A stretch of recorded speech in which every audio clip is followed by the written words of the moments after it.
Es una guerra solapada, encubierta, no declarada, pero implícita, latente. Estalla de manera circunscrita, como una guerra de baja intensidad, pero persiste, mata, asesina. Eso es lo que está ocurriendo. No hay que perder de vista.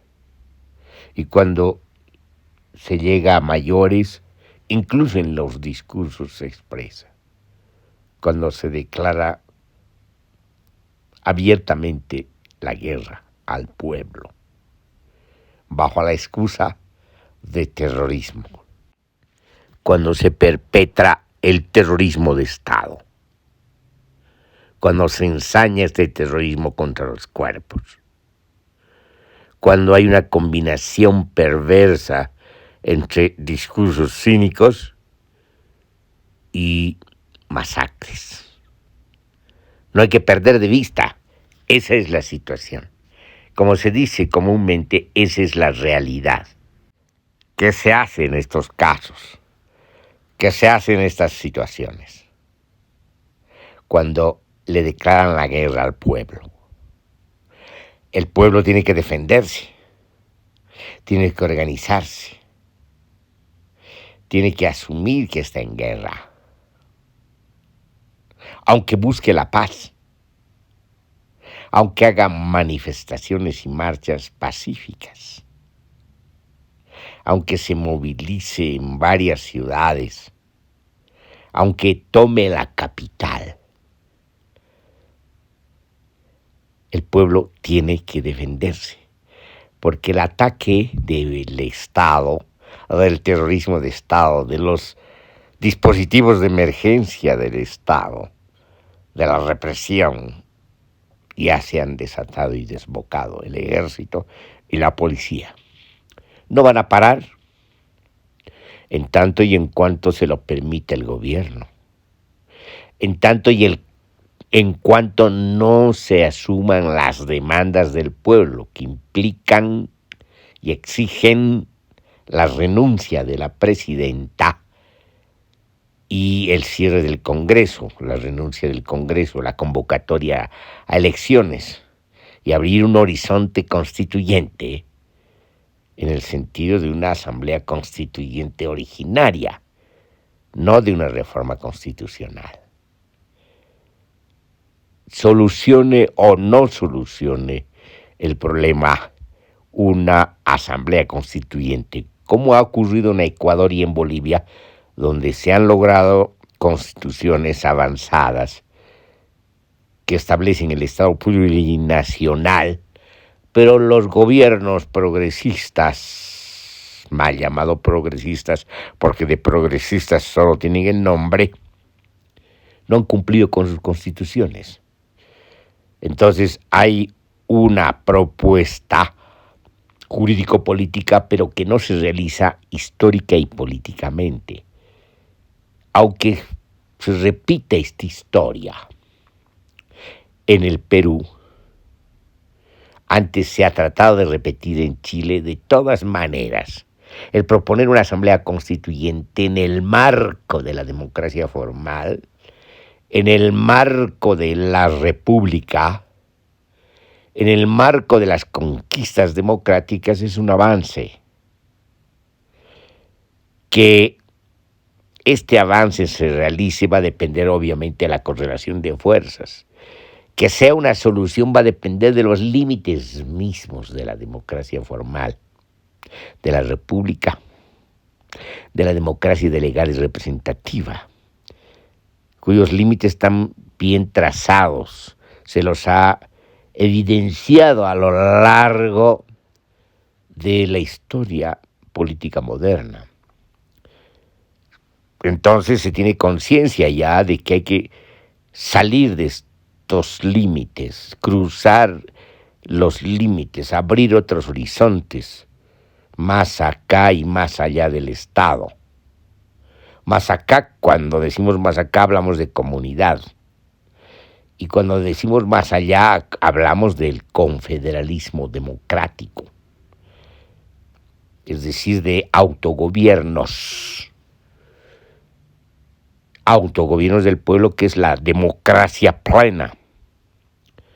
Entonces, pero para lograr eso, no solamente basta la correlación de fuerzas, sino la comprensión, el entendimiento, el conocimiento, la interpretación integral, no solamente de la historia o de las historias de las sociedades humanas, sino también de las otras sociedades orgánicas, de la convivencia y coexistencia de las sociedades humanas con las otras sociedades orgánicas, en la integración de los ciclos vitales planetarios.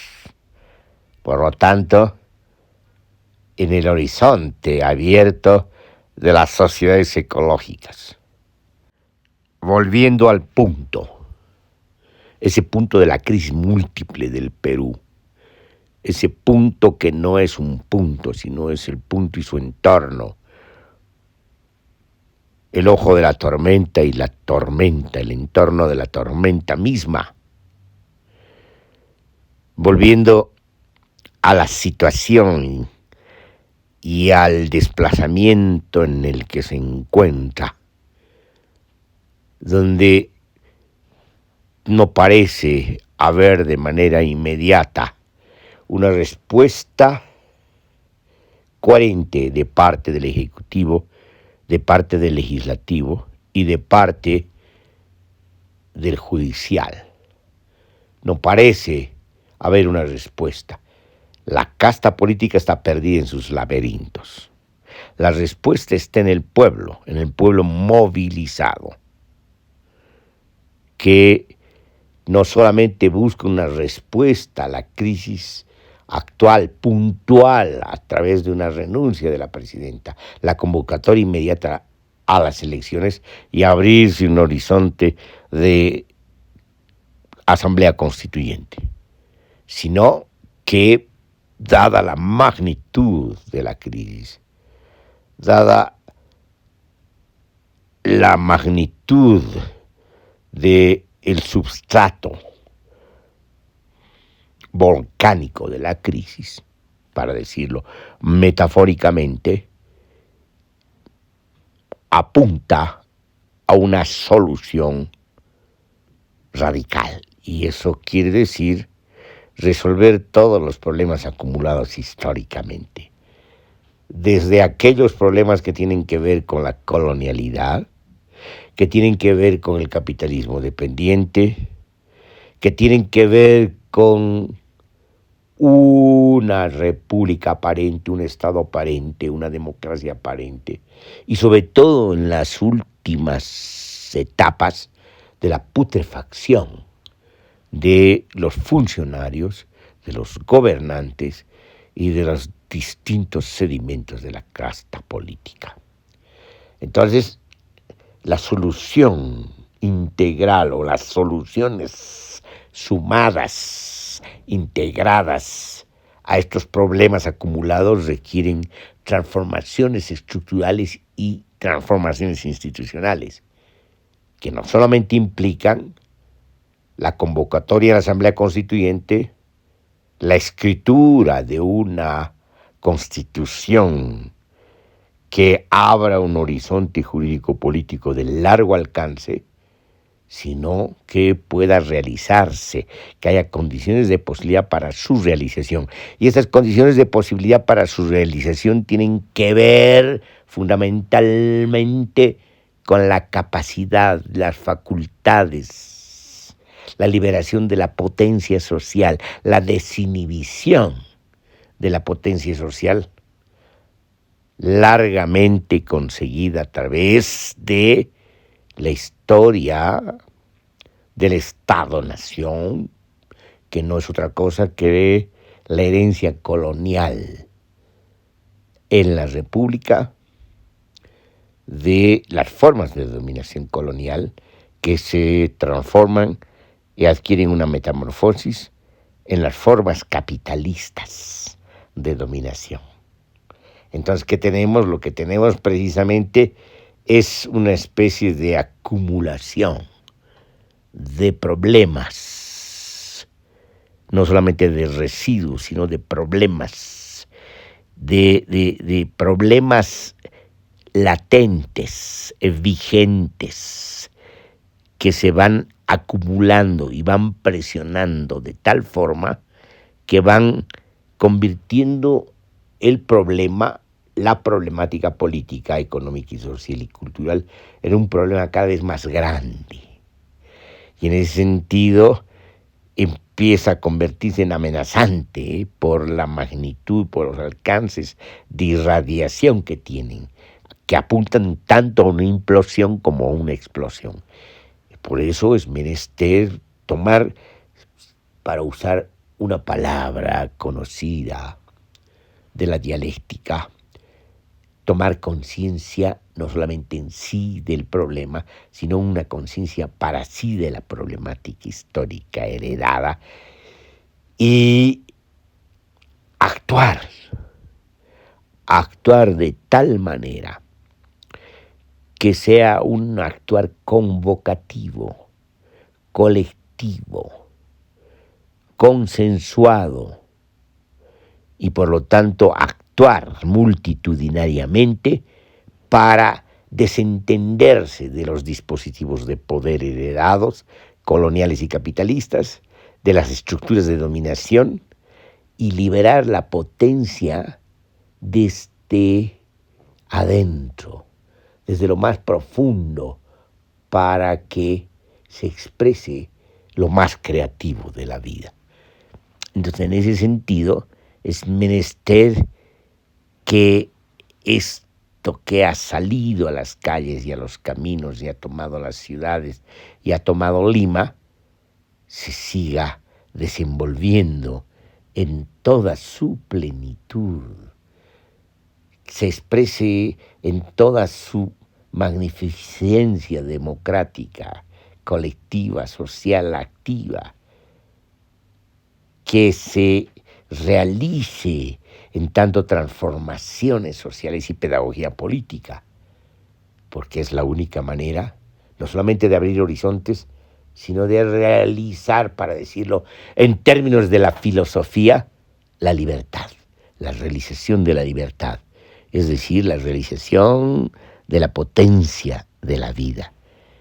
Es menester hacerlo ahora, puesto que la crisis, no solamente nacional, sino también regional y continental y mundial, ha llegado muy lejos. Es una crisis múltiple: crisis ecológica, crisis de la civilización moderna, crisis del sistema mundo capitalista, crisis múltiple del Estado-nación, crisis ética y moral. Es decir, es la expresión proliferante de la decadencia. Y en ese sentido es menester precisamente resolver todos los problemas acumulados, y la única manera, la única herramienta, para decirlo así, que tenemos es la potencia social. Todo aquello que quiera detener la potencia social no solamente es conservadora, fuerza conservadora y reaccionaria, sino que precisamente es una amenaza, porque está impidiendo, inhibiendo nuevamente el desprendimiento, el desemboque, la realización y la emergencia de la potencia creativa de la vida, de la libertad. Y por lo tanto, es menester que ahora que se ha expresado y ha salido a las calles y a los caminos la potencia social, se siga desenvolviendo, encontrando no solamente soluciones, sino realizándolas.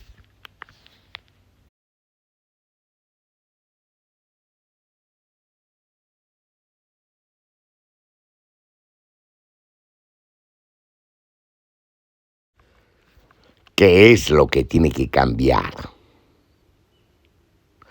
La violencia cristalizada en las instituciones, la violencia cristalizada en el mapa institucional, la violencia cristalizada en la sociedad institucionalizada. Eso es lo que tiene que cambiar. En otras palabras, la diferenciación social, la diferenciación colonial, esa violencia que es monopolio del Estado, esa violencia cristalizada en el Estado-nación, esa violencia cristalizada en la República de la colonialidad, el desprecio a la vida. También tiene que cambiar la violencia cristalizada, coagulada en las estructuras subjetivas, en la subjetividad misma, en la psiquis, que acepta como normalidad la violencia, la muerte, el desprecio. Eso es lo que tiene que cambiar. La violencia ideológica, la violencia racial, estas violencias contenidas, sintetizadas en el ejército y la policía, que cuando se desencadenan con todo, con toda la virulencia, inclusive con todo el odio. En este listado de violencias, de formas de la violencia cristalizada, también tenemos que hablar de la violencia discursiva, una violencia discursiva política que la expresa la casta política en el Congreso, una violencia cristalizada que la expresan los medios de comunicación empresariales. Lo que ventilan es violencia, porque es desprecio, es discriminación, es desprecio a la gente, porque no la informan, sino la desinforman. Eso es lo que tiene que cambiar. Lo que tiene que cambiar es ese discurso político que manipula, que lo único que le interesa es precisamente una retórica del engaño. Eso es lo que tiene que cambiar. También tenemos que hablar de la violencia cristalizada en el presupuesto. Aunque parece pueril decirlo, porque ahí se concentra precisamente el gasto del Estado, la inversión del Estado, el desprecio mismo del Estado respecto a las mayorías poblacionales y a la mayor extensión geográfica del país. Lo que tiene que cambiar es la estructura de los ingresos, esa estructura diferencial de los ingresos, ese desprecio a la mayoría de los ingresos, a la mayoría del pueblo que tiene exiguos ingresos. Eso es lo que tiene que cambiar.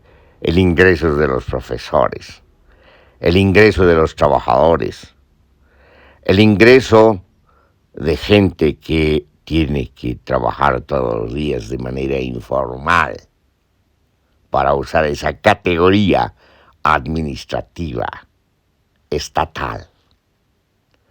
Eso es lo que tiene que cambiar. Eso que empuja a la gente a buscar estrategias de sobrevivencia. Por lo visto, hay mucho que cambiar. Si no se cambia, continúa la violencia, continúa la reproducción de la violencia, continúa la reproducción de las dominaciones, continúa la reproducción de las estructuras de poder y dominación, continúa el desprecio a la vida, la marcha de la muerte. Lo que tiene que cambiar también es el robo al Estado. Eso que se llama corrupción. Lo que tiene que cambiar es la corrupción institucional.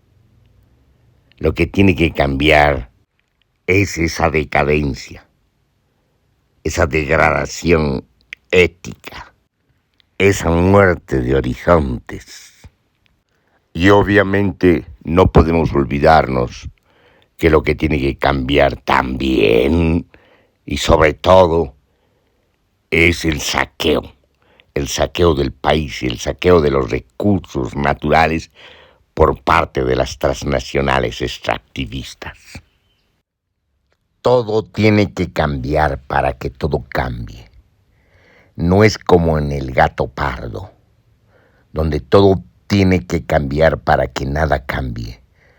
No es de noche donde todos los gatos son pardos, es de día y hay múltiples colores. Más allá de la Asamblea Constituyente, más allá de la nueva Constitución, más acá de la Asamblea Constituyente, más acá de la nueva Constitución, el autogobierno del pueblo.